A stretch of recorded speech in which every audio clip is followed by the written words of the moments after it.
Boa noite, meus amigos. Sejam bem-vindos a mais uma live aqui do Isto Não é Filosofia. Eu sou o Vitor Lima, seu professor de hoje e de sempre. E hoje nós vamos falar sobre como ler, como estudar o outro lado com profundidade. Sejam bem-vindos, aconcheguem-se aí, peguem a cadeira. Hoje tem uma convidada especial, a Patrícia Silva, que vai nos ajudar aqui a como ler e estudar o outro lado com profundidade. Essa live é muito especial, porque a Patrícia topou aqui fazer a live conosco sem conhecer, no sentido assim de trocar uma ideia prévia. Eu acho que ela já segue o canal, acompanha o canal há algum tempo e tal, mas a gente ainda não trocou uma ideia. Então vai ser um prazerzaço trocar uma ideia com a Patrícia. E eu acho que todos vocês vão aproveitar muito, porque a Patrícia é uma estudiosa, como ela própria indica aqui no perfil dela, em questões raciais e educação, só que ela não tem uma posição que talvez as pessoas esperem de quem discute esses temas, de quem estuda esses temas. Deixa eu ver se ela já entrou por aí. Patrícia, você está por aí? Deixa eu ver se ela aparece aqui como sugestão para mim. PA, deixa eu ver aqui. Vou convidar ela aqui. Vamos ver se ela vem. E vamos fazer o esquema assim. Eu preparei aqui um itinerário de perguntas mais teóricas e perguntas mais práticas, tá? Oi, Patrícia. Olá, tudo bom? Tudo bom? Boa noite. Muito obrigado por ter aceito o convite, viu? Eu que agradeço o convite. Tá me ouvindo? Tá me ouvindo? Tô ouvindo. Você tá me ouvindo? Eu botei um fone. Agora foi. Tá. Tô. Eu acho que eu vou. Às vezes costuma falhar com o fone, viu?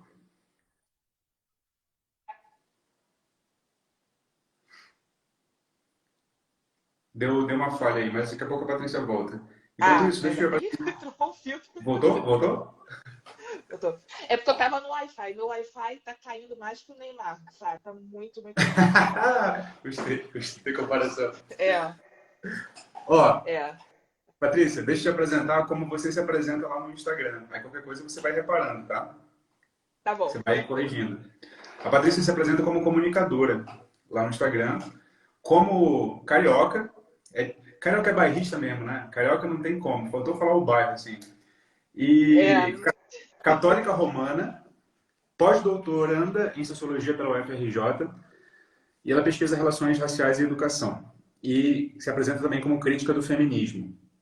É interessante porque a Evelyn te descobriu mais cedo que eu, e depois ela me falou. E aí eu fui ver, principalmente a sua última entrevista lá no Brasil Paralelo, e aí tem uma parte que vocês falam que vocês bugam a cabeça das pessoas, né? E aí é muito isso mesmo. Porque existe uma imagem, assim, se é mulher e é negra e estuda relações raciais, putz, já tem todo um pacote que eu sei que ela vai defender. Uhum. E não é. E é sobre isso que a gente vai discutir aqui hoje. É isso que torna você tão interessante aos olhos aqui do INEF. E é isso que eu quero explorar com você. Eu já te passei o roteirinho, né? Do que a gente vai falar, a galera não sabe ainda. Mas a primeira pergunta, eu quero te deixar meio que fazer a linha da sua vida, assim, uma mini biografia. Que é assim, ó. A primeira pergunta é, em meio a tantas visões, a gente está falando aqui de feminismos, movimentos sociais, raciais, qual lado seguir? Essa é o grande mote, assim. E assim, ó, eu costumo falar algumas coisas pro pessoal que segue o INEF, que é o seguinte, quando alguém pergunta assim, pô, Vitor, o que eu sigo, cara, direita ou esquerda, isso ou aquilo, e eu falo assim, olha, você já segue, cara, você só não tem consciência disso. A primeira coisa que você tem que prestar atenção em você mesmo é assim, você segue. Você já adota uma série de valores e comportamentos que você nem tem consciência. Primeiro passo. Segundo passo, descobre quais são eles. Assim, parte das consequências para as causas. Por exemplo, tem coisa boba, do tipo assim, você acredita que tudo acontece por um motivo? Isso tem uma cosmovisão aqui guiando você. Você acredita que a verdade mora dentro? Tem outra cosmovisão guiando você. Você acredita que tudo é relativo? Tem outra cosmovisão guiando você. A gente já acredita nas coisas, né? Parte disso para as causas e depois estuda. Assim, pensando nisso, eu queria te perguntar como é que foi o seu trajeto de vida. Eu sei que você começou com o perfil de viagens, né? Depois você migrou para Uhum. estudos. E como é que Isso. você chegou onde você está hoje? Assim, você vem crescendo pra caramba no Instagram, É, tem muito. conquistado um público que você não conquistou antes. Como é que você chegou nisso? Como é que você pensa o que você Então, pensa hoje? primeiro, muito obrigada pelo convite, fiquei muito feliz com essa oportunidade de fazer a live, a gente conversar um pouquinho sobre esse tema que eu acho muito importante. Eu sempre reforço muito com os meus seguidores a necessidade de estudar o outro lado, até para você saber o que o outro lado defende e saber por que você não gosta, você precisa entender. E então fiquei muito contente com isso. Eu fiz esse Instagram desde que o Instagram foi criado. E eu gosto muito de viajar. Sempre viajei muito. Eu visitei 34 países até o momento. E eu postava fotos de viagem e tal. Mas aí entrou a pandemia. E a pandemia, além da pandemia, entrou toda essa questão do câmbio, que eu, né, não tenho condições de viajar com este câmbio. Fiquei estagnada na questão de produção de viagem, né, as fotos de viagem no exterior, especialmente. E aí passei a produzir conteúdos mais acadêmicos, mais intelectuais, apesar de algumas vezes também lançar fotos de viagens aqui no Rio ou aqui no Brasil. E acho que do fim do ano para cá que eu comecei a pegar mais pesado na parte acadêmica e intelectual. E aí acabou pessoas gostando. Eu acabei deixando abertas as minhas provocações internas, que eu não repartia, não compartilhava com ninguém, e decidi compartilhar aqui. E para minha surpresa, na verdade a minha expectativa também era encontrar pessoas como eu. Ao contrário do que as pessoas acreditam, eu não escrevo o que eu escrevo para atingir o oposto, o meu grupo adversário, né? Por exemplo, eu critico o feminismo, eu não estou pensando em atingir as feministas. Eu estou pensando em atingir a mulher que não quer se declarar feminista. Eu falo assim, olha, minha filha, você não está sozinha, não, tem eu. E aí, quando eu lancei lá na bio, né, Católica Romana, também não era para mostrar para o mundo quão religiosa eu sou, porque eu não sou uma católica muito meia-boca. Eu queria só falar assim: olha, pessoa preta, você não é cristão negro sozinho, não, tem eu também. Uhum. Era isso para falar. Porque eu fiquei sabendo várias histórias desse tipo. Falei, não, eu tenho é, coragem, disponibilidade para tomar a frente disso. Não tem problema nenhum, eu posso tomar essa surra. Falei, não, aí eu vou botar aqui. Então, o Instagram foi crescendo, crescendo. Aí a Brasil Paralelo entrou em contato comigo, pediu para fazer uma entrevista. Eu também critiquei muito a Brasil Paralelo. Passei algum tempo criticando, alguns meses criticando eles, em razão de não ter nenhuma pessoa negra no casting. Falei, poxa vida, 54% de negros no Brasil. 55% dos católicos são negros. Você não consegue achar um negro que não seja progressista? Não acredito. Então, eu fiquei batendo e as pessoas não conseguiam ver a minha argumentação. Falei, tem sentido. Por que não tem negro no cast da Brasil Paralelo? Por que no especial de Natal que eles fizeram não tem um preto? Falei, colocou um preto no nível de Jesus. Né? E aí eu acho que essas minhas manifestações acabaram chegando lá. E nesse meio do caminho, eu fui lendo muito também sobre masculinidade, que é uma Uhum. questão que me tocou bastante. Eu fiquei preocupada no sentido mais pessoal da preocupação. Porque se eu sou uma mulher em idade fértil, eu posso ser mãe. E eu falei, gente, e se eu tiver um menino? Se eu for mãe de um menino, como é que vai ser? Como é que vai ser? Porque eu estou vendo os dados. Eu sei que os meninos, os homens negros, são os mais vulneráveis. Eu estou enxergando os dados. Eu não posso corroborar a narrativa que a mulher negra sofre uma dupla opressão, que é verdade, mas se situa numa situação mais vulnerável, porque os dados dizem o oposto disso. E eu fiquei muito preocupada, e eu comecei a ler. E aí comecei a fazer mais posts nesse sentido. E eu falei, não, eu preciso institucionalizar essa pesquisa, que eu tenho que ter um interlocutor institucional. Eu vou para o pós-doc. Aí eu escrevi um projeto, entrei em contato com a orientadora, Felícia Picanso, e mandei. Fiquei morta de medo, porque ela podia falar que eu estou maluca. Eu falei, tá maluca, não tem problema nenhum nisso. Só falasse não, é porque não tem problema e eu estava louca. Porque ela nunca ia aceitar um projeto se ela não achasse que tinha um problema real ali para pesquisar. Ainda mais naquele programa, né, que é o Sociologia e Antropologia na UFRJ, que é um programa CAP7. Então, eles não vão deixar passar nada, só para me agradar, não vão mesmo. Então, eu falei, mas eu fiquei morta de medo, né? Falei, será que eu tô doida? Será que eu não tô doida? Não. Aí a Felícia respondeu, falou, não, tem um problema sim. Ele faz essa pesquisa da Caldo, e você tem razão na sua argumentação. Só acho que você precisa fazer uma alteração no projeto para incluir empiria, que na minha proposta eu não tinha feito uma previsão de fazer parte empírica. Ela falou, Paty, esse tema merece parte empírica, você precisa ir para a escola, para você ver dentro da escola como é que está materializada essa teoria, essa discussão. Você vai perceber dentro do funcionamento da escola como é que os meninos evadem. E aí foi essa a sugestão que ela deu, sugestão meio que, né, aquela coisa que o orientador faz, tem que fazer. E aí eu concordei com ela tem razão. E eu estou nesse estágio da parte burocrática, né, de seguir entrada na escola para fazer a observação participante e tal. Então, meu objeto de pesquisa, resumindo, é o abandono escolar entre meninos e homens negros. Botei meninos e homens negros, eu vou pegar o ensino médio também. Então, aí pode ser meninos, podem ser homens, né? Mas é o recorte de gênero e raça, e considerando o gênero masculino. Então, assim, basicamente, essa é a minha trajetória aqui no Instagram, bem curta, mas assim, que bombou muito. O que é interessante da sua trajetória é que uma acusação muito recorrente do lado de cá, eu vi que outro dia você falou assim, o pessoal estava te perguntando nas caixinhas, Paty, você não vai falar com ninguém de esquerda, não? Ela falou assim, ninguém quer falar comigo? Eu falei assim, não, a gente vai falar com ela. Porque a gente já, por honestidade intelectual, essa é uma das definições que eu costumo deixar bastante claras, é que honestidade intelectual não é decidir se isentar ou decidir ser imparcial. Honestidade intelectual é deixar o mais claro possível de onde você parte, sim.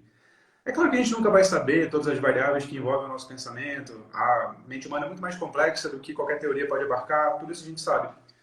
Mas o impulso de deixar claro, assim, não esconder, né? Não querer fazer jogo duplo e tal, acho que isso por si só já é a parte comportamental da honestidade intelectual, assim. Então, uma das coisas que falam daqui, do lado de cá, para quem é de direita, assim, vai estudar, né? Vai ler um livro de história. Nossa Senhora, essa é uma das acusações mais simplórias que há. E aí, quando vem a Paty, né? E quando vem a Patrícia aqui, ó, pós-doutora lá na UFRJ, aí, bom, tudo isso cai por terra. E tem um conceito filosófico que eu queria aproveitar para engaixar uma segunda pergunta. O conceito filosófico básico, assim, é quando dizem que começa a filosofia conceitualmente, é o conceito de espanto, maravilhamento, que é em grego é o taumatzen. Que é assim, é você olhar para aquilo que você sempre olhou, você sempre enxergou uma coisa, mas de repente aquela coisa já não se mostra mais como sempre se mostrou. E aí surge o maravilhamento, e aí surge o espanto. E aí surge a oportunidade de você, de fato, caramba, tem alguma coisa aqui que me escapa. E olhar para você, eu tenho certeza absoluta que para muitas pessoas causa espanto nesse sentido filosófico. Tem alguma coisa aqui que me escapa. Tem alguma coisa aqui que me escapa. E aí, em seguida, quando o Talmadsen vem, ele desestabiliza todo mundo. E aí tem uma distinção básica para que a gente comece a falar de leitura e estudo. Que é assim, você, há um tempo atrás, declarou que gostava muito de ler a Bell Hooks. Adoro. Inclusive por aquilo que ela não é conhecida, porque as pessoas que defendem o feminismo via Bell Hooks só pegam os textos feministas dela e esquecem os textos de crítica cultural que ela tem também, né? Nossa, ela tem muito. Não é? E aí eu achei maravilhoso isso. Falei assim, olha, essa é uma maneira muito incrível de alguém discordar. Assim, é mostrando o que eu preservo. E aí tem uma distinção, é muito útil para fazer para a galera que quer estudar e quer ler o outro lado. Tanto da direita para a esquerda, quanto da esquerda para a direita, conservador progressista, progressista conservador, que é... Tem uma diferença básica entre distorcer e discordar. Assim, distorcer e discordar. Como é que você faz essa diferença na prática quando você está lendo pessoas de quem você discorda, Patrícia? Então, na Bell Hooks é um bom exemplo, que eu consigo identificar a teoria feminista dela nos textos de crítica cultural e vice-versa. E aí eu já entendi qual é a linha de pensamento dela para construir a teoria feminista. E aí nisso eu já falei, isso aqui eu não concordo. Até eu brinco, falei, poxa, Bel, sério?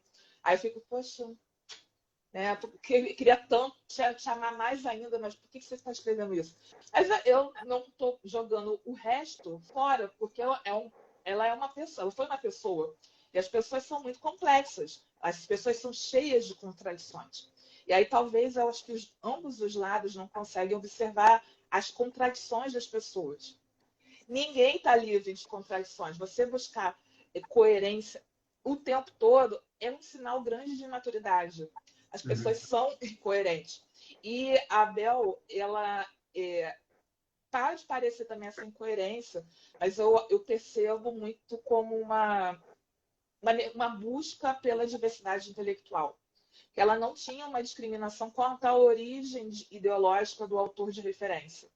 Por exemplo, tem um livro, Rock My Soul, não tem tradução ainda em língua portuguesa, que ela desenvolve o conceito de autoestima e faz uma crítica ao vitimismo dentro da comunidade negra, defende a autodeterminação. E ela usa um autor capitalista selvagem, sabe, capitalista mais agressivo que a gente pode encontrar, que é o Nathaniel Branden. E ela é anticapitalista, ela declara em várias obras que ela é anticapitalista, antissupremacista branca, feminista. Então, assim, ela preservou essa característica do Nathaniel Branden para utilizar em termos de referência honesta, de uma referência positiva, o que o Branden estava falando sobre autoestima. Ela conseguiu falar, olha, eu sei que ele é um capitalistão, um burguês safado, mas o que ele está falando sobre autoestima é bom, e eu estou referenciando isso. Aí, da mesma forma, ela faz quando ela fala sobre espiritualidade, religião. Olha só, eu fui criada cristã, eu não sou mais cristã porque eu defendo o aborto, e eu sei que o cristianismo é anti-aborto, mas eu reconheço, eu estou chamando isso aqui de casa. Eu não deixarei de chamar a igreja de casa, porque foi lá que eu aprendi uma série de coisas. Ela fala lá no Tudo por Amor. E ela defende a necessidade de alguma espiritualidade. Para defender essa necessidade de alguma espiritualidade, ela vai lá em Santa Teresa d'Ávila. Ou seja, ela vai lá no capitalistão safado, burguês safado, e na Santa Teresa d'Ávila. Isso com grande honestidade. Ela não fica com aquela afetação, aquele nojinho que a gente vê. Né? A gente vê nos dois lados. Ai, é conservador, ai, é comunista. Não, ela vai ler porque ela precisa entender o tema. Aí eu penso exatamente mesmo, eu preciso entender isso. E para eu entender isso, eu tenho que ler com honestidade, não é para procurar os defeitos, não é para distorcer nisso. E eu acho que eu consigo fazer isso quando, inclusive, eu reconheço os pontos muito positivos das obras. Tanto que eu comecei lendo um livro da Bell Hooks e hoje eu tenho 17 na minha casa. Que eu fui comprando, falei, cara, que mulher interessante, fui caçando. Eu tenho 17 na minha casa e 2 no Kindle. Então, é claro que você não investir centenas de reais para distorcer a Bell Hooks, né? Porque eu vejo que ela, apesar da teoria feminista, apesar do anticapitalismo, ela tem crítica cultural que eu concordo e ela está de acordo com a minha visão. Que eu aposto que não estaria de acordo com muita gente que a utiliza como referência feminista aqui no Brasil. Por exemplo, eu fiz um post sobre liberdade de expressão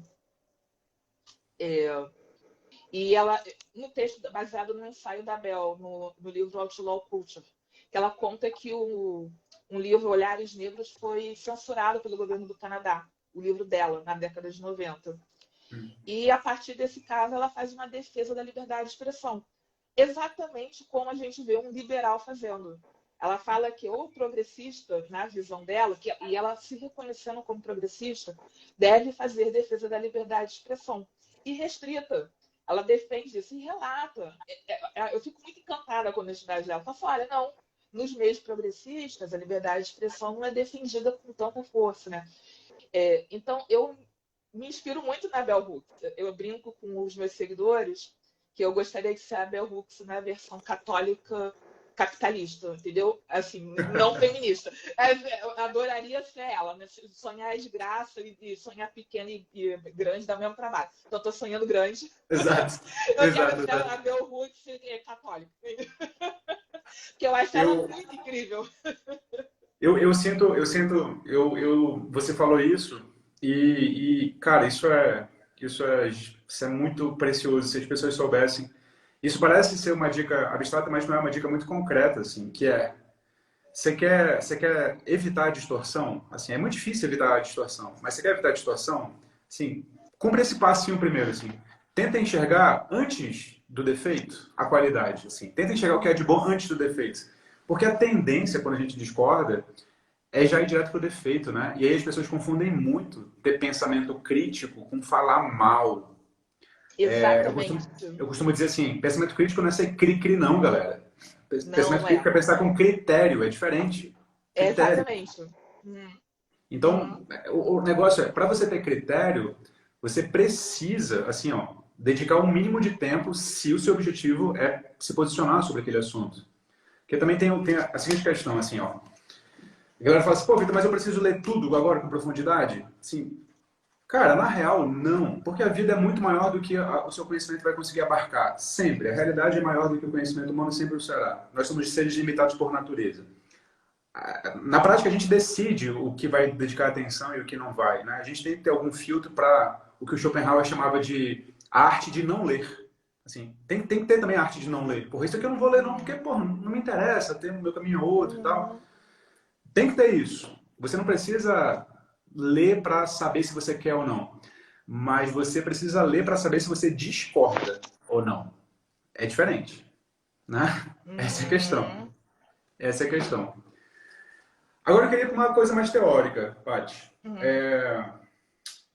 Eu não sei se foi eu ou a Evelyn que viu você escrever isso e ela me falou, acho que foi a Evelyn que me falou. Falou assim, você sabe quem é a Evelyn, né? Eu tô falando da Evelyn, Sei, sabe? sei. Uhum. Ela falou, a Paty falou lá, acho que foi no story, que o público dela é o Nem Nem. Confere? Tá. Confere. E aí ela falou assim, é o Nem Nem porque eu não tô interessada em jogar pra plateia, assim. Se eu tiver de criticar, eu critico. Se eu tiver de defender, eu defendo. Não importa qual é a tese de onde vem. E aí tem uma coisa muito cara quando a gente assim, pensa em estudar o outro lado, que é pertencer a grupo pode ser muito bom, principalmente para a cabeça, porque dá estabilidade, né? A gente encontra o Verdade. nosso lugar no mundo. Então é muito bom pertencer. Mas Uhum. pode ser muito ruim, cara. Puta, como pode ser ruim. Por quê? Porque grupo tende a pensar uniformemente. Isso quer dizer, tende a enxergar os erros dos inimigos e a não enxergar os erros dos Do amigos. grupo. Uhum.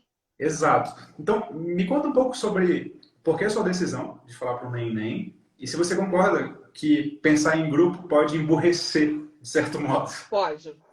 Pode emburrecer. Especialmente desde o último pleito eleitoral, eu acho que a gente está num processo de emburrecimento programado, sabe? As pessoas estão recusando a pensar por si e procurando o rótulo das pessoas. Aí elas nem conhecem as pessoas. Mas, gente, a pessoa fala, eu te vi na Brasil Paralelo. Você nunca nem me ouviu falar. Você não, nem sabe. Você nunca me viu. Você nunca conversou comigo. Não sabe a minha biografia. Não sabe o que eu já fiz. O que eu defendo. E eu comecei a pensar no Neném quando fui testando o público, né, do Instagram, e eu observei que essa galera é a mais interessada, honestamente, em conhecer coisas. O progressista ele não está interessado, pelo menos no meu conteúdo, ele não está. Ele não está interessado em conversar, não está interessado. Então, eu já falo, olha, vocês estão todos muito bem-vindos, mas eu não faço conteúdo para você, porque eu já identifiquei que ele não está interessado em conversar. E o pessoal de direita, ele está até interessado em conversar, se eu abraçar o pacote todo, o que eu não vou fazer. O que eu já disse que eu não vou fazer. Por exemplo, quando eles identificam que eu falo coisas que agradam a eles, eles querem que eu fale o pacote todo. E uma das coisas é a minha posição em relação à homossexualidade, sendo eu católica. Aí eu falo, eu como católica, eu sigo o Papa, o sucessor de São Pedro. Ele já deu inúmeras declarações sobre como comportar em relação aos gays. Só que nunca é satisfatório para o público de direita. Aí você fala, nossa, o que você quer que eu faça? Que eu fale o quê? Você quer que eu fale, cara, eu ando com uma garrafa de água benta, espirro em todos os gays que eu encontro. Não, não é assim, a vida não é desse jeito. É ficar pegando trechos isolados da Bíblia para justificar seus preconceitos. Você está esperando isso de mim? Olha, sinto muito, melhor você ir embora, porque eu não sou essa pessoa. E do lado da esquerda, a mesma coisa. Aí do lado da esquerda mas você não acha que essa fala ajuda o bolsonarista? Eu falei, sinto muito, você está achando uma inverdade no que eu falei? Está mentiroso? Está falso? Não é? Então eu não posso fazer nada, porque eu não estou participando de política. Eu estou fazendo debate conceitual. A minha questão é intelectual. Quem está fazendo, construindo narrativa, são vocês. Então, se ajuda o lado A ou lado B, ou não ajuda o lado A ou não ajuda o lado B, é problema dos lados, não tem nada a ver com isso. E eu gosto de estar nessa posição, apesar de saber, eu estou muito ciente nesse tempo que eu estou aqui no Instagram, que esta posição de independência me faz apanhar dos dois lados. Eu apanho dos dois lados. Mas a gente Dos dois sabe lados. que, pelo menos nas redes sociais, apanhar é ruim para a cabeça, porque destrói a gente, querendo ou não, né? Mas é bom para o engajamento, né? Essa parada, né? Não, é bom para engajamento. Eu falo, cara, olha, eu sempre agradeço os haters quando eu chego num novo nível de seguidor. Eu falei, cara, graças a vocês eu consegui. Sem vocês eu nunca poderia conseguir. Eu sou inimiga do algoritmo, entendeu?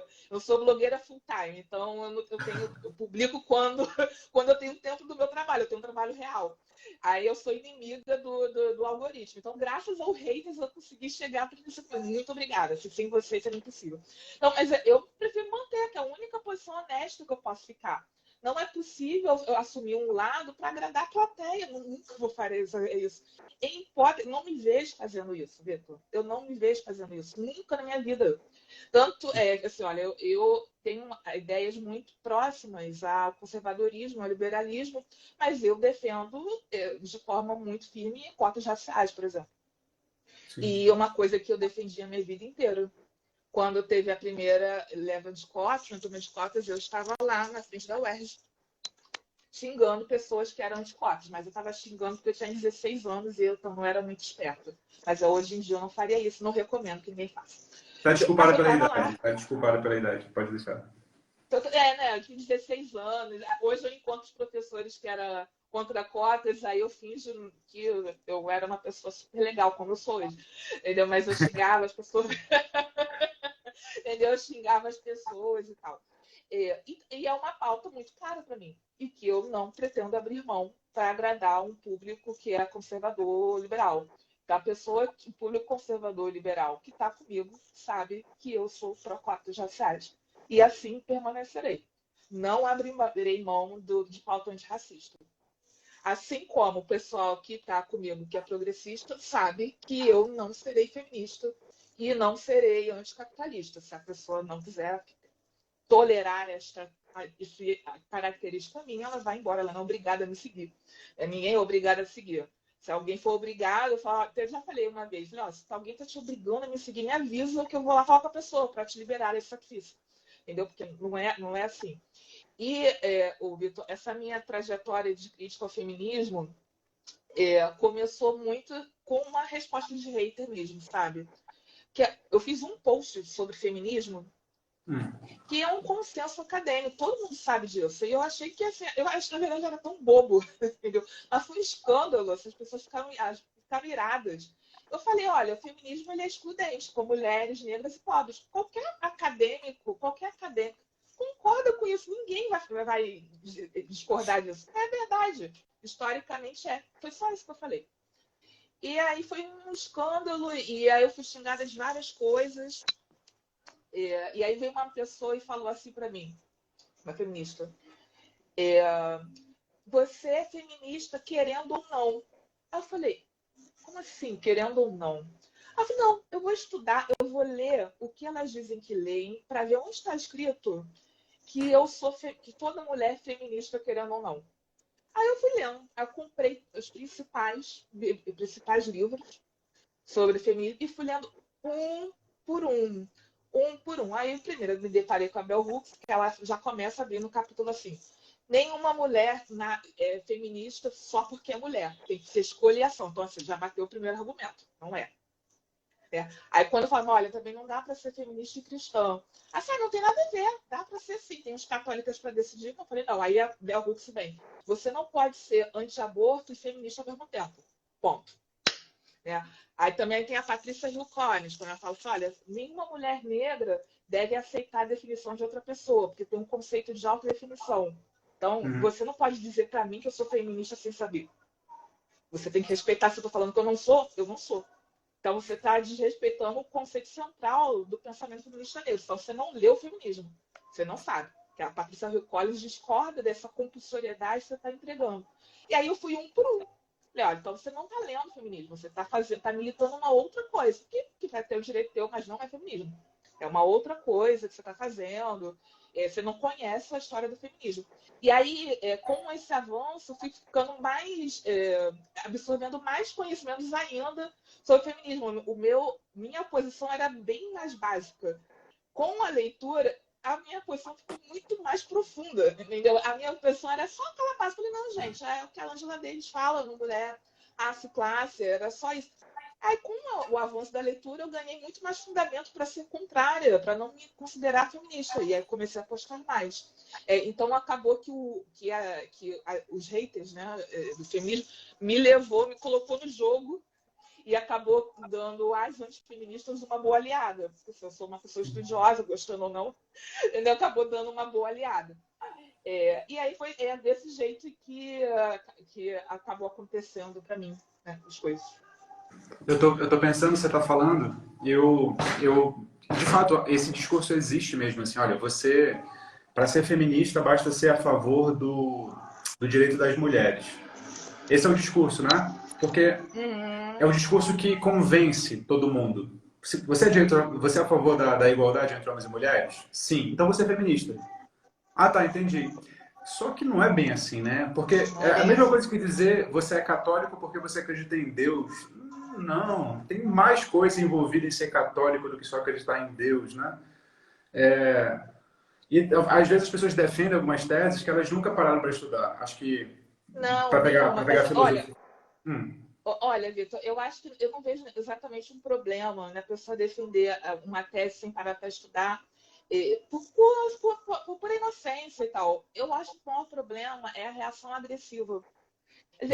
Quando eu fazia um post sobre feminismo, minha caixinha ficava muito cheia, sabe, de só puros xingamentos. E não era xingamento sobre o que eu escrevia, era sempre sobre a minha aparência. Vindo de mulheres. Gente, não está fechando essa conta. Eu sou mulher, você tem que reconhecer isso, né? Eu continuo mulher. Você está xingando a minha aparência por causa de um texto. Entendeu? Então, era sempre nesse sentido. E eu falo, por que a agressão existe? Eu fiz um post refletindo sobre a questão da agressão. E a Audre Lorde fala muito sobre isso, sobre como a mulher negra, aí ela está falando da mulher negra, reage com fúria e decepção em relação à fala de outra mulher negra, sabe? E eu via muito isso, essas reações do meu post. Não era uma discordância ao que eu escrevi, mas uma discordância por eu ter falado. É como se eu tivesse proibida de falar por eu ser preta.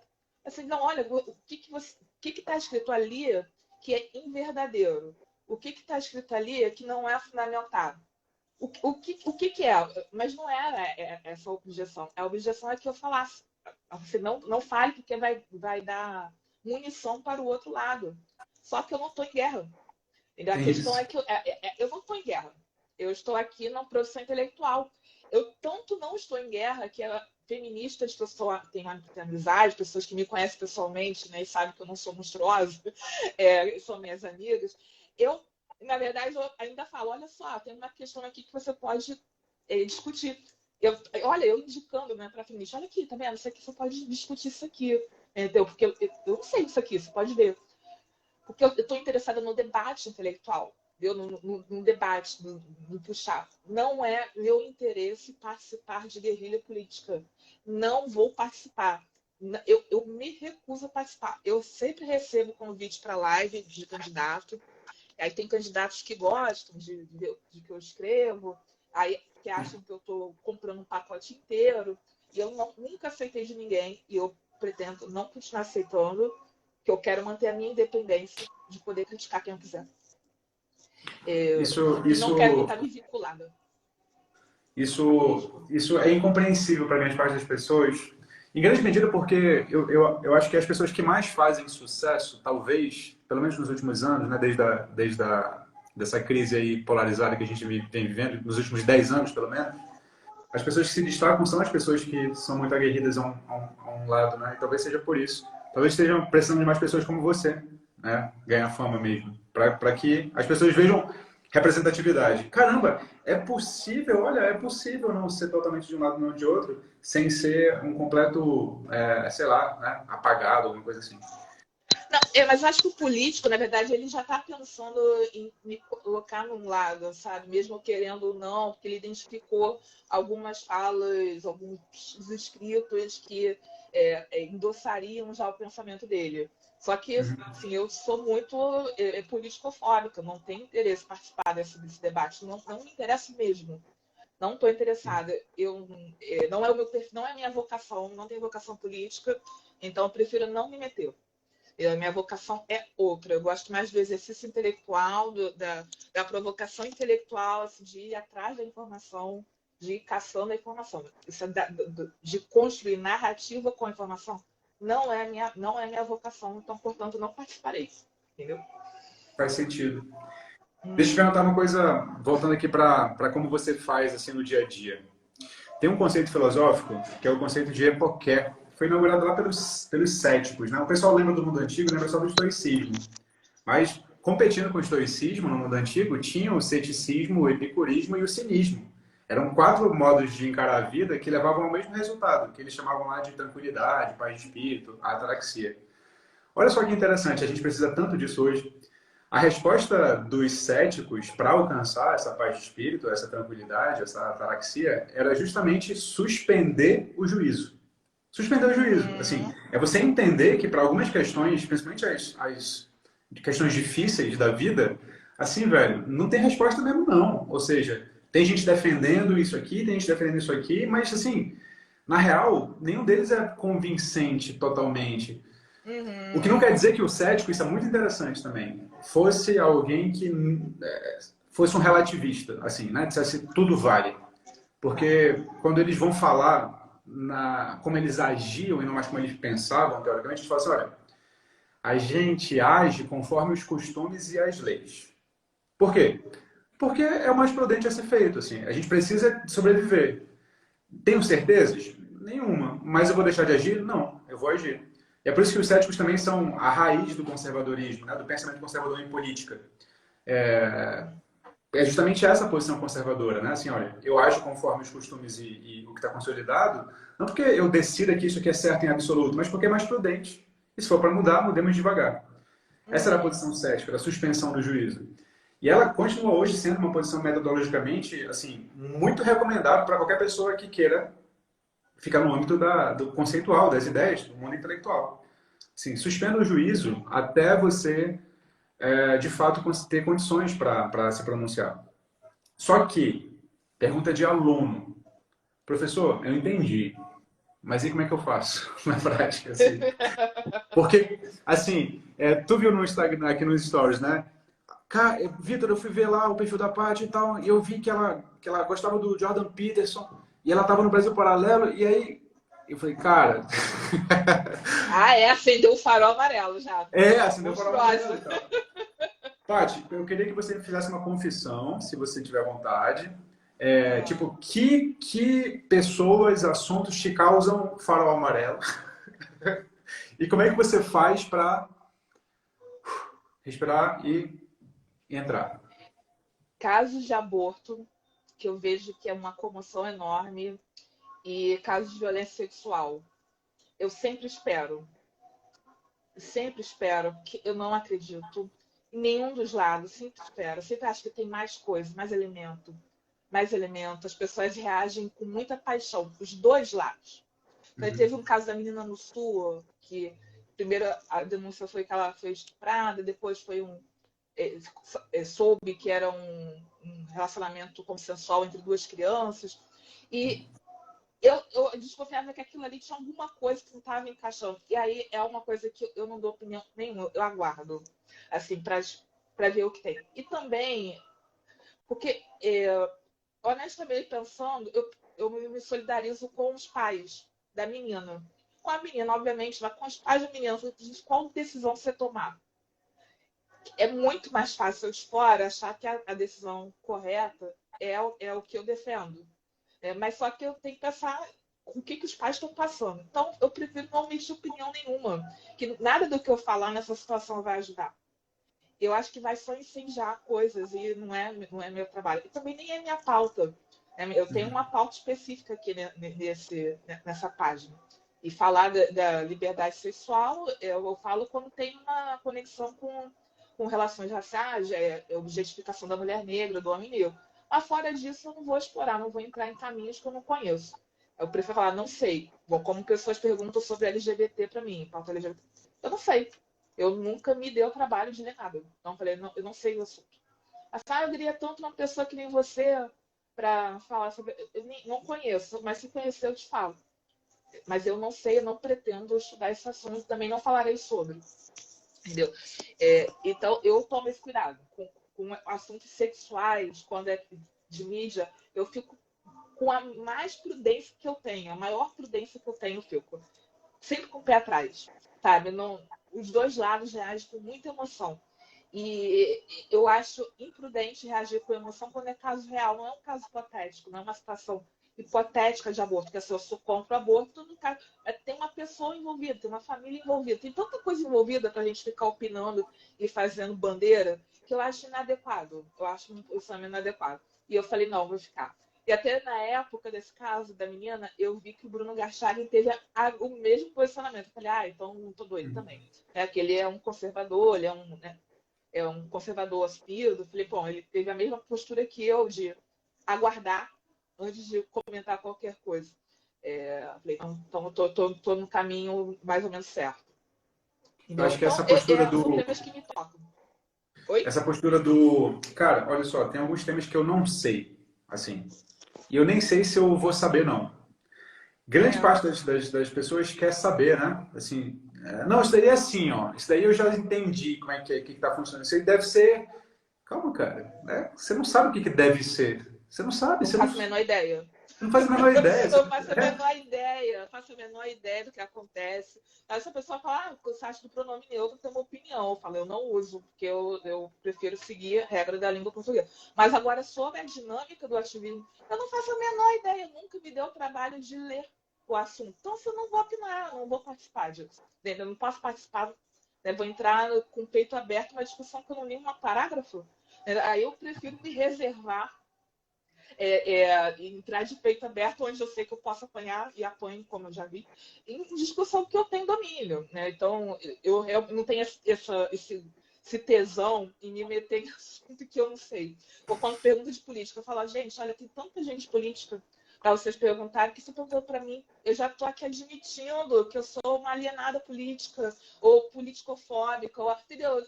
Pergunta para alguém que está interessado nisso. Tem muita gente. Vai perguntar para mim, porque você vai continuar desinformado. Pergunta para mim sobre relações raciais, sobre escolarização, sobre feminismo, aí sai eu posso te ajudar. Eu agora, outros temas, não vou extrapolar. Eu vou resguardar a minha expertise para um determinado campo. Você, Paty, você lembra de um meme que ficou muito famoso há 2 anos ou 3, assim, da Jurema, que era assim, ó, Jurema tava rolando feed e aí via um post do qual ela discordava. Jurema continuou rolando feed e viveu a sua vida. Jurema fez bem, seja Jurema. Lembra disso? Exatamente, é isso. Olha, é isso mesmo. Eu fico pensando quando eu comecei a receber os primeiros hates, né? Mas, gente, por que a pessoa tá tão incomodada com a minha opinião? Ela nem me conhece. Tipo, por que a minha opinião é relevante para ela? Eu vejo opiniões que eu não gosto, que eu discordo, mas eu não vou lá falar para a pessoa que eu discordo. Eu falo assim, caramba, a pessoa tem que saber que eu discordo dela, que é muito importante. Não, eu sigo a minha vida, olha que louco, entendeu? Nada acontece, a vida continua, entendeu? E aí eu não entendi ainda bem o que motiva o hate ou o odiar. Ou não sei se acontece aqui no teu perfil, Cara, mas lá no meu acontece pessoas que ficam, me seguem pra ficar odiando. Aí fica esperando a oportunidade, entendeu? cara, Pra ver se eu dou um mole e me odeio. me conta um segredo Não que entendo. eu quero muito haters para crescer na rede. Tem tempo que a gente estagnou e não cresce mais, eu quero haters. Assim, quem sabe agora, acho que eu vou falar algum absurdo aqui nessa live até o final, fiquem aí para me odiarem. Não, aí, Ó, olha, você já tem, pode falar assim, olha, ele recebeu uma pessoa que foi no Brasil Paralelo, cara, ele mudou de lado. Olha, não é, exatamente. Deve ter gente que se entendeu, né? desinscreveu, deve ter. Entendeu? Não, caramba. Não, já recebi vários haters. Eu tenho haters de estimação, Evelyn, eu tenho. Tem que Entendeu? A ter, tem pessoa que tá lá ter. me seguindo pra odiar. Uhum. Ó, duas últimas perguntas. Uma teórica e outra prática. Teórica é assim, quando a gente fala de outro lado e tal, a gente fala muito sobre o conceito de tolerância, que é muito diferente de aceitação. Vamos ver se a gente consegue esclarecer para a galera. Assim, tolerar é você aceitar a convivência. Aceitar é você concordar. Assim, tudo que a democracia pede é que você tolere. Você não precisa aceitar, Uhum. de verdade. E as pessoas hoje querem muito que a gente transite da tolerância para a aceitação quando, assim, não precisa, amigão. Assim, você só pode tolerar mesmo. Assim, você não precisa aceitar, não. Só que essa pergunta era muito candente no começo da modernidade. Assim. A modernidade começa, e a gente se esquece disso fácil, não sei porquê, com uma briga sobre liberdade de expressão, mas não qualquer. Liberdade de expressão religiosa. É sobre isso que estava escrevendo lá Voltaire, Locke antes do Voltaire. Uhum. Liberdade religiosa. E o tema da tolerância era esse, assim, olha, a gente precisa conviver, galera, senão a gente vai se matar pra cacete, como estava acontecendo muito na Europa, né, naquele período lá no início da Uhum. modernidade. E até hoje, isso voltou à tona, principalmente nos últimos 10 anos, principalmente naquele meme que as pessoas também não leram sobre o paradoxo da tolerância, que na Ah, verdade é uma nota de rodapé do Karl Popper, lá na Sociedade Aberta e Seus Inimigos. Não é uma teoria, é só uma observação, que diz assim, ó, nós não podemos tolerar o intolerante. Por quê? Porque se nós tolerarmos o intolerante, ele vai comprometer a nossa vida. Então ele acaba com a tolerância. Beleza, ele estava falando de quem? Dos totalitarismos. Do nazismo, principalmente, do comunismo, principalmente, do fascismo, principalmente. Como é que as pessoas utilizaram isso aqui no Brasil? Quem vota do outro lado. Quem vota do outro lado é uhum. intolerante, não tem que, não tem que tolerar ninguém. Porra, mas você Uhum. deturpou completamente a ideia, cara. Não é assim, não. E aí vem os fascistas, vem os comunistas, né? Esses grandes rótulos que ganharam fama nos últimos anos. É, Paty, pergunta para você. Até quando tolerar alguém, Paty? Qual o critério que você utiliza? Assim, olha, até aqui eu tolero, daqui para cá não tem conversa. bom, olha, quando a pessoa começa a ter discriminações que podem ser tipificadas como crimes, aí eu já não começo a tolerar. Por exemplo, tem acontecido comigo intolerância em relação à minha religião. Uhum. Porque veja assim, o Vitor, o meu nível de hate foi aumentando com o tempo. Quando eu não tinha a informação da minha titulação na bio, o hate era direcionado à minha ausência de titulação. As pessoas achavam que eu não tinha nenhum nível de escolaridade. Tá? Era essa a aposta. Então aí eu era mandar eu estudar. Vai estudar, isso porque eu não botei nada lá. Eu achava que não precisava. Aí depois que eu botei que eu sou católica, aí veio o hate em cima da minha religião. Até onde eu sei, juridicamente falando, o crime de intolerância religiosa cobre qualquer religião. Não está falando que é religião de matriz africana, está falando que é qualquer religião. Então, essa que é o que eu não estou tolerando e eu estou denunciando toda a intolerância que chega no meu perfil para o Instagram como intolerância religiosa. Da mesma forma que eu também não tolero receber adjetivos ou predicados que sugerem crimes. Por exemplo, a pessoa me associa ao conservadorismo e diz que eu sou transfóbica. Olha só, transfobia, até onde eu sei, é crime. Então você vai ter que provar onde eu fui transfóbica e me denunciar. Se você não for capaz de fazer isso, eu vou te processar por difamação e calúnia. E eu farei isso mesmo. Eu farei isso para as pessoas entenderem, farei no sentido pedagógico, entenderem que o mundo não é um grande DCE, que as pessoas podem falar o que quiserem e sair andando. Não, o mundo não funciona igual um DCE, a pessoa tem que crescer. Você não pode ficar acusando pessoas de crimes porque elas discordam das suas opiniões. Não é possível isso. Eu nunca sequer falei de trans, eu nunca sequer falei. Como ela associou o meu posicionamento ao conservadorismo, ela achou que o pacote do conservador é ser transfóbico, homofóbico, elitista e tal. E me classificou assim. Assim, não é. Você pode falar isso lá na tua assembleia do DCE, mas no mundo real ninguém é obrigado a tolerar isso. E aí você vai ter que fazer vaquinha para pagar minha indenização, porque eu sei que é duro. Entendeu? Então, é isso que eu não tolero.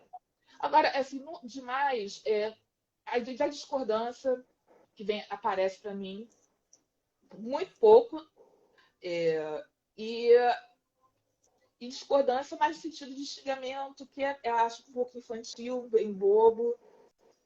Enfim, xingamento em relação sempre à minha aparência, sempre focado na aparência. Assim, bem bobo. O que eu não tolero mesmo é a questão de xingamentos associados à prática criminosa. Eu não tenho nada na minha biografia que sustentaria um predicado como transfóbico ou homofóbico. Não tem absolutamente nada. Então, a pessoa não pode falar isso sem provar e esperar sair andando, porque não vai. Eu realmente me darei ao trabalho de processar a pessoa até ela ser penalizada. E esse é um dos maiores erros de raciocínio, eu acho, de quem está na esquerda e costuma ver a direita com grandes rótulos, né? Que é assim, é uma associação tipo bola de neve, né? Se você defende isso, então você defende isso e você fortalece esse discurso que faz isso, que acarreta a morte. Logo você é uma pessoa horrível. Não. Tem muitos poréns aí, tem muitas nuances nos pensamentos das pessoas. Pensar pelas consequências é um tipo de raciocínio que até faz sentido em alguns casos. Assim, olha, cuidado com esse tipo de opinião que você tem, porque ela tem consequências desastrosas. Em alguns casos isso é claro, assim, mas não na maioria deles. O problema é que as pessoas que costumam rotular as outras só pensam assim. Olha, isso leva a isso, leva a isso, leva a isso, leva a isso, leva a isso, leva à morte. Logo, calma, bota uma vírgula, bota um ponto seguido, um ponto final, bota um parágrafo nesse seu raciocínio aí, porque ele está muito embolado. É um ótimo ponto, assim, crime, é isso, assim, se você diz que eu É sou crime. criminoso, meu amigo, né? Não, Não tem olha só, você conversa. acha que eu sou transfóbica porque você vai ter que denunciar. Se você não me denunciar, eu vou te denunciar. Porque isso aí Exato. eu vou. Olha, ou você me denuncia, eu faço questão que você me denuncie, ou eu vou te denunciar. Eu acho, Vitor, que tem um ativismo digital que está perdendo a dimensão que o mundo não é a assembleia da militância, entendeu? E que é possível falar esses predicados de forma livre, sem nada acontecer. Só que o mundo não é obrigado a tolerar isso. Ninguém é obrigado a aceitar o predicado de homofóbico ou transfóbico para fugir de um polo de opinião. Entendeu? Porque esse é o objetivo. Olha, se você não concorda comigo, tu é transfóbico. Às vezes o assunto tem nada a ver com transfobia. A pessoa está desconhecendo o que o aparato jurídico está defendendo como transfobia. Que tem uma definição, não é o que acontece na tua cabeça. Ah, para mim transfobia é isso, para você é isso. Mas para o Estado brasileiro, para o Estado democrático de direito, transfobia tem uma definição. E não é essa da tua cabeça. Exato. Entendeu? E ela Exato. é um crime muito sério para você ficar gastando por aí para utilizar em opiniões que você só não concorda. Entendeu? Tem que ter, falta também um pouco da consciência, entendeu? Gastando adjetivos muito caros que é um crime muito sério, é um crime muito grave, e a pessoa está gastando por aí em coisas atípicas e que não tem relação nenhuma com o conteúdo da definição de transfobia. E, na verdade, ela acaba atrapalhando a indicação, a sinalização de reais casos transfóbicos. Exato. Ela está gastando adjetivos predicados com gente que não deve, porque ela não concorda com o discurso. Entendeu? Exato. Eu tenho reparado o ativismo digital muito politicamente ativo, intelectualmente muito prejudicado, cientificamente imaturo e, assim, emocionalmente frágil. Sim. Tem um emocional extremamente frágil. Quando se ofende com uma facilidade enorme, achando que tudo que se escreve é direcionado a ele. E às vezes a gente está ignorando, às vezes não sempre, né? A gente nunca te vi, meu amor. E você acha que eu estou te ofendendo porque eu nem te conheço. A pessoa acha que é para ela, é com ela. Não é sobre você. O mundo não gira no teu umbigo. Entendeu? Se você quer participar do debate público, você tem que fortalecer seu emocional. Então, A gente está engatinhando muito nisso ainda, né, Paty? Está engatinhando muito se você nisso não ainda. tem um emocional fortalecido, você não deve participar do debate público. Então, você se prepare e debate. Assim, os militantes que vieram antes da gente, do movimento negro, são os nossos decanos, eles passaram por situações muito mais graves do que a gente vive hoje. E aí eles tiveram emocional para bancar isso. E aí o ativista digital de hoje, ele está fantasiando que a realidade de 2022 para o negro é igual à realidade de 1960. E está reagindo com essa fraqueza emocional. A conta não está fechando. Se você acha que é igual, você tem que ser mais forte. Entendeu? E o que não é igual, a gente sabe que não é. E ainda assim, sabendo que não é igual, eu estou reconhecendo que o racismo é um problema sério, problema grave, que eu já falei muitas vezes que a direita ignora, o conservadorismo brasileiro ignora, e, na minha opinião, é uma estratégia pouco inteligente. Mas cada um que faça. Então, eu acho que o problema está muito centrado nisso, né? No ativismo político, na intensidade do ativismo político, que não acompanha a intensidade de desenvolvimento intelectual e emocional dessas pessoas. Você tocou num ponto que engancha direto com a última pergunta. E eu quero que você aproveite a última pergunta já para dizer concretamente como você faz isso de acordo com os assuntos que você se propõe a investigar. Né? Eu quero que você fale da comunidade dos Maravigolds, do Telegram, do curso e tudo isso, tá? Mas aí se amarra.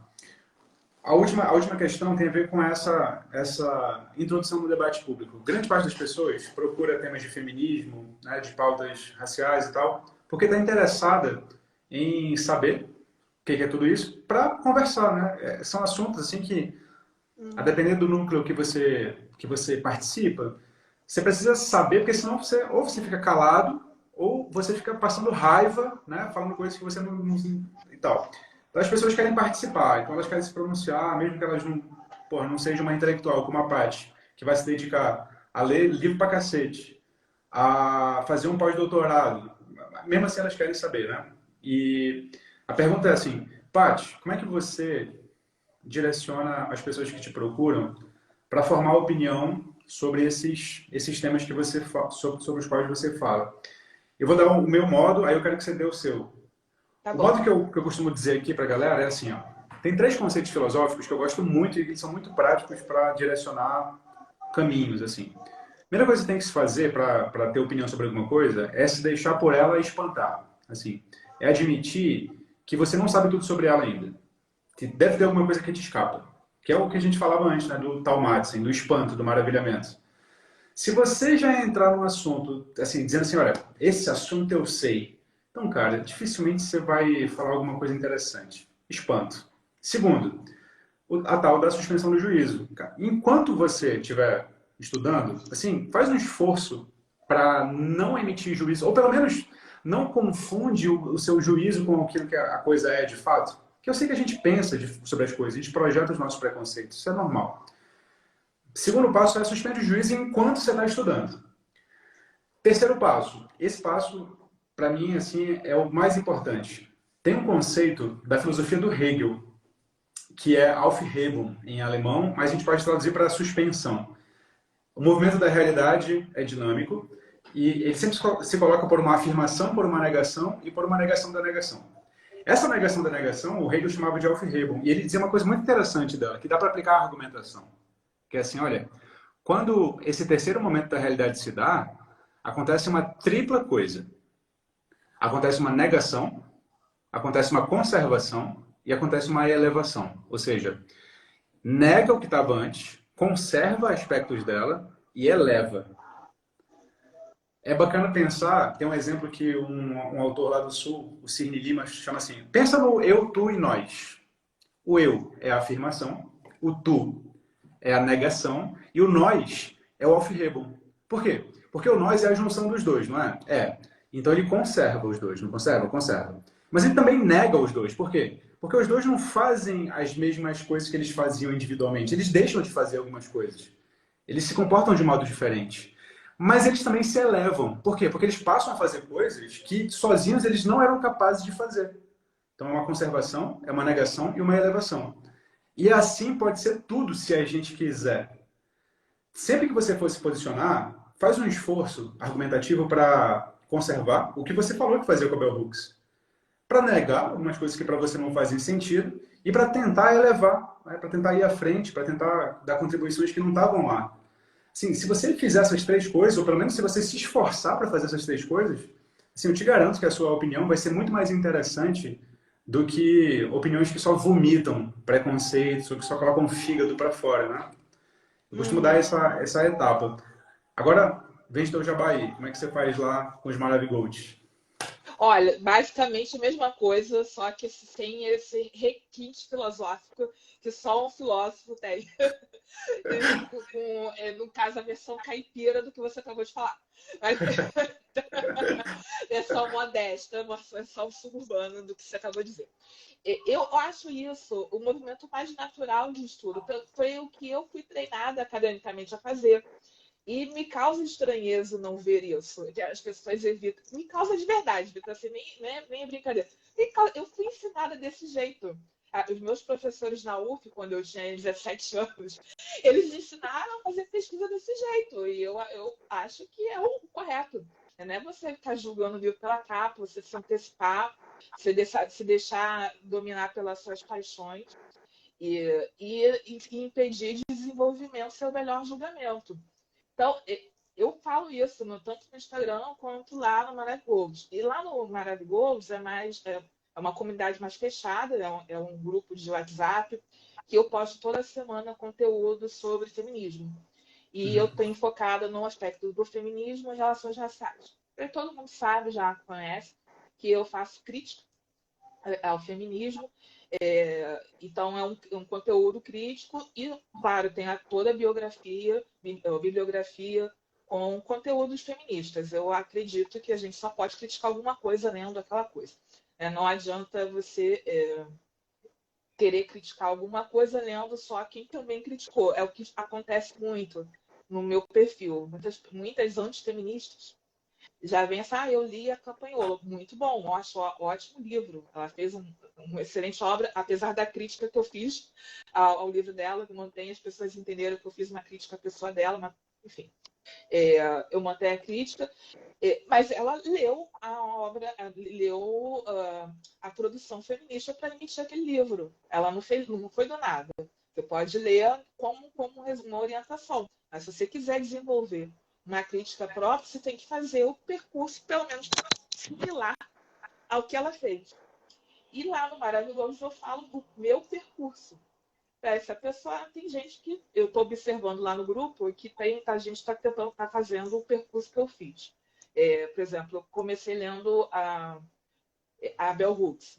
E aí ela critica muito a mística feminina da Beth Friedan, que é um clássico, uma grande obra da segunda onda do feminismo. Mas ela critica tanto que eu falei, cara, eu tenho que parar para ver por que ela critica tanto. Aí eu parei a Bell Hooks e fui lá na Beth Friedan. Falei, cara, ela tem toda razão. Falei, nossa, completa, não passa frio porque tá coberta de razão. Eu criticou foi pouco, entendeu? E aí fui fazendo esse movimento em várias obras. E aí demora para estudar por conta disso. Sim, sim. Porque eu não vou lendo o livro de capa a capa, porque eu vou me interrompendo e vendo, buscando onde está. Eu faço isso com o livro da campanha o tempo todo, que eu preciso saber de onde ela está tirando aquela informação. Não é para mais de contexto, mas para eu entender o contexto do que ela está Sim. falando. Por exemplo, ela fez toda uma discussão, é um livro grande, 400 páginas, e ela tem um ponto de vista religioso. E eu já tenho um olhar para a questão racial. Então, a minha crítica ao feminismo está voltada à questão racial e a dela está voltada à questão religiosa. Só que Sim. não são opostos. A gente se complementa. Fala assim, olha, nós temos críticas. Vamos ampliar nosso quadro de críticas, né, juntas. Então, a gente vamos ficar juntas together. Entendeu? E a gente faz o maior quadro de críticas. E é isso que eu proponho lá no grupo. É para a gente fazer uma leitura sem tentar fazer esse viés, ficar buscando defeitos na obra, até porque eu já admiti aqui publicamente que eu adoro a Bell Hooks, eu não ia ter comprado 19 livros dela, não ia precisar. E lá no grupo eu faço posts toda semana, só que um post mais estendido. No Instagram tem um limite de 10 cards, lá eu faço 34 cards, 35 cards, assim, ele fica um pouquinho mais comprido e a gente faz a discussão a partir dali. Fiz um planejamento e a ideia é fazer desse grupo um clube de assinatura de conteúdo focando a crítica ao feminismo e relações raciais. Então, esse ano, Maravilhosos vai falar sobre feminismo e mulheres negras, esse lado crítico, e observações sobre elitismo e racismo. E aí, para o ano que vem, a gente vai avançar para os outros grupos, né? Que a gente também, eu observei que há críticas ao feminismo de outros grupos sociais, como as mulheres indianas também fazem crítica, as mulheres sul-coreanas também fazem crítica, também baseadas na questão racial. Aí vai ser uma questão para o ano que vem. Então, todo mundo que desejar entrar no grupo, a inscrição é aberta ainda. É um clube de assinatura, tem acesso a um ano, 12 meses. E é uma anuidade, você paga uma vez, você fica um ano no grupo. Se você desejar continuar, você faz novo pagamento de anuidade e vai receber conteúdo toda semana. Tem um Google Drive todo arrumado com bibliografia, com referência bibliográfica e com os posts da semana. Então, se você entrou depois no grupo, você vai poder ver o post que foi feito naquela semana. Está todo salvo lá.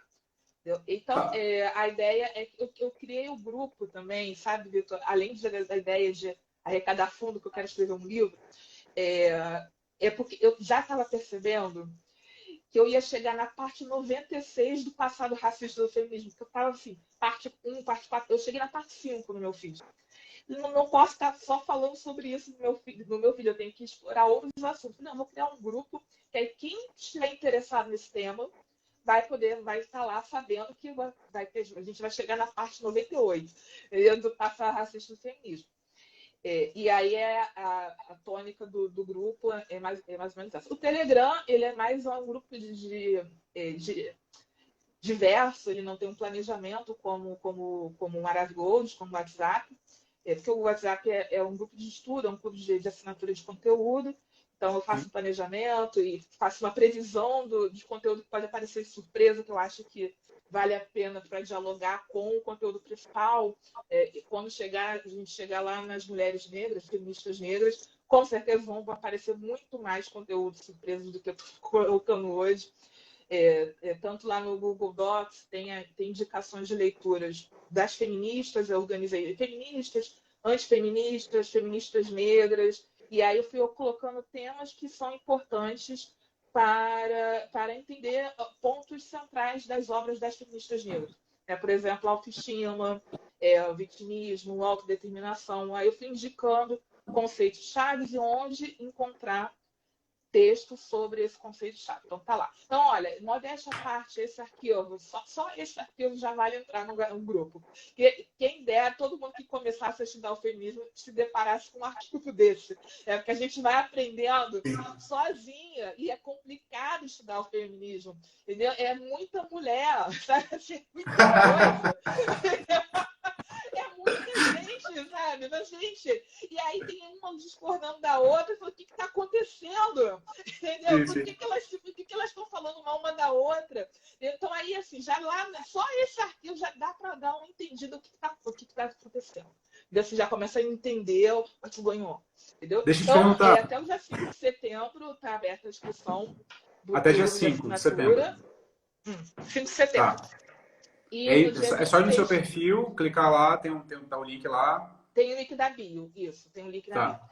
É via Catarse? Não. Não, apoia-se. Hã? Apoia-se, apoia-se. Tá. Beleza, beleza. Ah, deixa eu te perguntar uma coisa procedimental. Você não tem, tipo, uma plataforma ainda em que você coloca vídeos assim, não, né? Tipo, vídeo só pra galera do Maravigold, não tem ainda. Não tenho. Não, igual YouTube? É.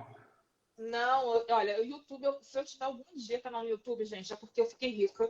Eu já falei isso várias vezes, ó, porque eu fiquei rica e eu contratei uma equipe para colocar lá, porque eu não vou fazer. Entendeu? Eu não farei isso, sabe? Eu não consumo YouTube. Eu não olho, eu Não, não mas eu tenho digo assim, paciência muito grande com o não YouTube. precisa nem ser no YouTube, tipo assim, botar os vídeos só pra Maravigold mesmo, tipo, bota aí uma plataforma pra eles assistirem aulas suas, assim, acho que a galera ia gostar, hein?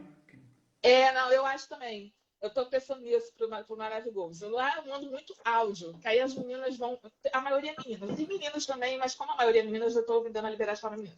As meninas vão mandando as dúvidas, eu mando áudio. E eu vou respondendo. E eu estou gostando muito, eu estou muito empolgada, sabe, com o Maravigoso. Porque eu acho que é a primeira vez em 14 anos de carreira que eu faço uma coisa completamente minha. Não que eu não tenha feito coisas que eu seja responsável, mas é porque eu tinha vínculo institucional e eu tenho que seguir as regras da instituição. Tá. Tenho que obedecer à instituição. Não posso contrariar a instituição que eu trabalho, que me paga. E agora no Maravilhoso, não, eu estou dando tom, então eu estou muito empolgada. E eu me animo em indicar coisa para a pessoa. Hoje mesmo eu indiquei uma série, que eu fiz um texto sobre as ondas do feminismo. E aí tem uma série chamada Mrs. América, que está contando a história de uma grande antifeminista, a Phyllis Chevy. Entendeu? E então, assim, tem a Gloria Steinem também, aí dá para você ver, dá para visualizar em cenas como é que foi esse conflito entre a antifeminista e a Gloria Steinem, sabe? Então, Eu acho que me você ia empolgando. ganhar bastante fazendo um negócio desse e de vídeo, sabia? Bom, vamos conversar com isso nos bastidores. Quem vai Mas gostar assim, de conversar com isso sobre você é a Evelyn. Que ela hã? gosta do seu conteúdo, ela te acompanha já, né? Ela te acompanhava sem saber Legal. que você seguiu o INEF, assim, pra tu ver que o algoritmo sugeriu você para ela, de tanto que a Evelyn Ah, consome de legal. tudo, assim. A Evelyn consome de tudo, de tudo, de tudo. E ela gostou muito do seu conteúdo. Ah, Bom, legal. eu acho que a Evelyn vai gostar de te ajudar, se você quiser, a construir esse projeto aí. Se você quiser, não sei. Bom, Olha, de vídeo ia ser muito mais difícil para mim, sabe? Porque realmente eu não consumo YouTube. Mas como eu estou pretendendo um dia enriquecer, Vitor, eu vou ter o canal. então, Entendeu? mas é isso. Um dia eu vou ter. Conhece a Lara, não conhece a Lara? Ah, A Lara? Lara Nesteruk? Conheço. Então, a Lara tem esse. O negócio dela não é YouTube, né? Mas ela faz vídeo só pra quem assina. Você pode fazer o mesmo, Sim, entendeu? é o arquivo. É. Ela faz o arquivo. Aham. Entendeu? Enfim, a Você gente conversa sobre é isso nos boa, né? Vai bastidores. ver. Mas, ó, pressione a Paty para ela fazer isso. Você vai ver. A galera Ai, vai dizer, Paty, gente. faz. Aí você vai ver que tem público. A Gente, gente eu vai nem sei fazer. editar vídeo, gente. Eu sou muito analfabeta nesse Ah, mas a ponto. equipe cuida, Paty. Tem equipe para isso. Sou muito analfabeta, cara. Falar não. Quando eu posto vídeo aqui comentando os livros do feminismo, aí que eu fiz uma linha assim, da minha saga feminismo. Aí eu vou comentando livro por livro que eu tô lendo. Já é difícil, porque assim, eu posto sem editar, e eu posto assim de primeira. Minha primeira gravação é aquela, eu fico treinando, entendeu? Porque eu não tenho muita paciência também. Testando, não, falei, tá bom, vou postar isso. Pessoas que gostam de mim vão gostar de mim. Paty, E nada, vou nada me que um editor de vídeo desculpar não também por resolva. eu ser, por ter essa Nada que um falha editor não resolva. de Mas tá. gravar, de editar vídeo. E quem não gostar vai ter mais um motivo. Então vai agradar todo mundo. Paty, ó, deixa eu te Vai agradecer. agradar todos. Deixa eu agradecer a generosidade de ter vindo aqui. Eu acho que o público do INEF só tem a ganhar te conhecendo, mesmo que discorde de você. Porque você é uma intelectual, porque você fala sério sobre as coisas, porque você é honesta intelectualmente, porque você tem toda a boa vontade do mundo para falar sobre os assuntos. E eu penso que grande parte do caminho para conquistar a autonomia de pensamento é exatamente ter contato com pessoas que pensam diferente o tempo inteiro. Se a gente se esquece desse preceito básico da discordância, a gente emburrece, é essa coisa. A gente emburrece, assim, sem meias palavras. Só fica escutando o que concorda. Então, muito obrigado pela generosidade. Eu adorei conversar com você. Obrigada. Obrigada, obrigada. Olha, sabe uma coisa interessante? Só, você fala assim do intelectual, e as pessoas quando me comentam isso lá em Caxias, eu falo, gente, eu não sou intelectual, eu não me considero, eu me considero acadêmica.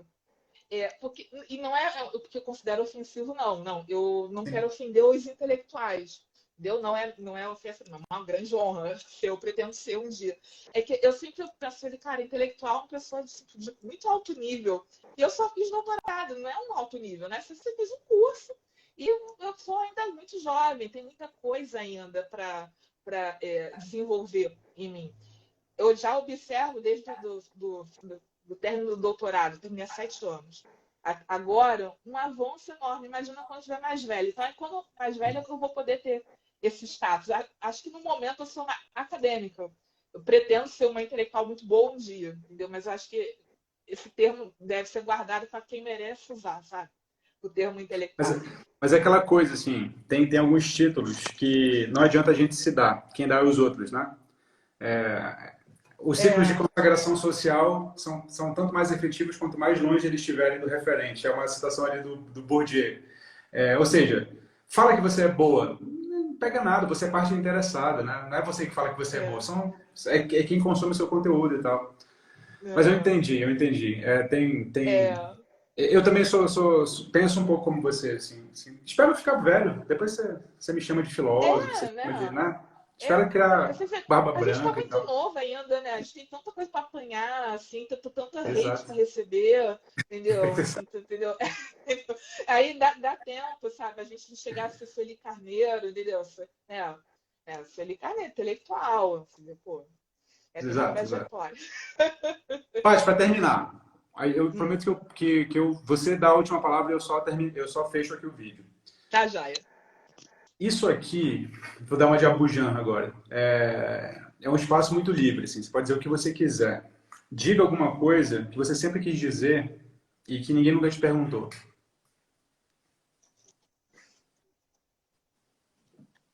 Gente, nossa,